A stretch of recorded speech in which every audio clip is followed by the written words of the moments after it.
তীব্র দাবদাহে পুড়ছে দেশ। দর্শক, যশোরের অবস্থা জানাতে সরাসরি যোগ দিচ্ছেন সহকর্মী সঞ্জু রায়।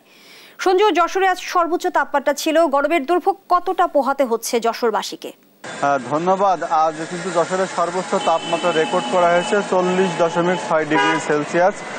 গতকাল ছিল 40.4 ডিগ্রি সেলসিয়াস এবং গত পরশু কথা যদি বলি, দেশের সর্বোচ্চ তাপমাত্রা কিন্তু যশোরে 42.6 ডিগ্রি সেলসিয়াস রেকর্ড করা হয়েছিল, যা চলতি মৌসুমের সর্বোচ্চ তাপমাত্রা। অর্থাৎ এক সপ্তাহ ধরেই কিন্তু যশোরের উপর দিয়ে যে তীব্র তাপ প্রবাহ চলমান রয়েছে, সেটির প্রভাবে কিন্তু জনজীবনে ভোগান্তি নেমে এসেছে। অর্থাৎ যারা খেটে খাওয়া মানুষ, বিশেষ করে শ্রমজীবী মানুষ, তাদের কিন্তু সবচেয়ে বেশি ভোগান্তি হচ্ছে। একই সঙ্গে সব বয়সী মানুষ কিন্তু এই গরমের যে তাপ এবং এর কারণেই কিন্তু অনেকেই অসুস্থ হয়ে পড়ছেন। আমরা যদি বলি, হাসপাতালগুলোতে কিন্তু রোগীর চাপ বেড়েছে, বহির্বিভাগ এবং যে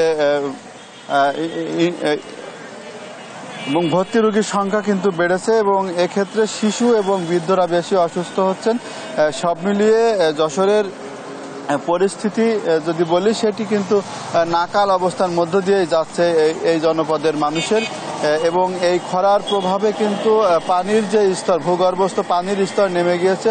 অনেক অঞ্চলেই কিন্তু যে পানির যে সুপেয় পানির যে চাহিদা, সেটি কিন্তু পূরণ করতে পারছে না, অর্থাৎ সংকটের মধ্য দিয়েই যাচ্ছে। একই সঙ্গে যশোরের যে ভূগর্ভস্থ পানির সংকটের পাশাপাশি যে বোরো মৌসুম চলছে, বোরো মৌসুমের প্রায় শেষ পর্যায়ে এখন সেচের জন্য কিন্তু পানি সংকটের তৈরি হয়েছে এবং এর কারণে কৃষকরা ভোগান্তির শিকার হচ্ছে।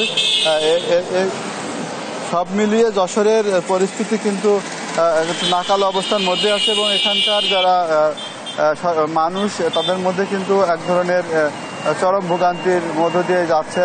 এই ছিল আমার কাছে যশোর থেকে সর্বশেষ। ধন্যবাদ জানাচ্ছি আপনাকে। দর্শক, যশোর থেকে দাবদাহের খবর জানাচ্ছিলেন সহকর্মী সঞ্জু রায়।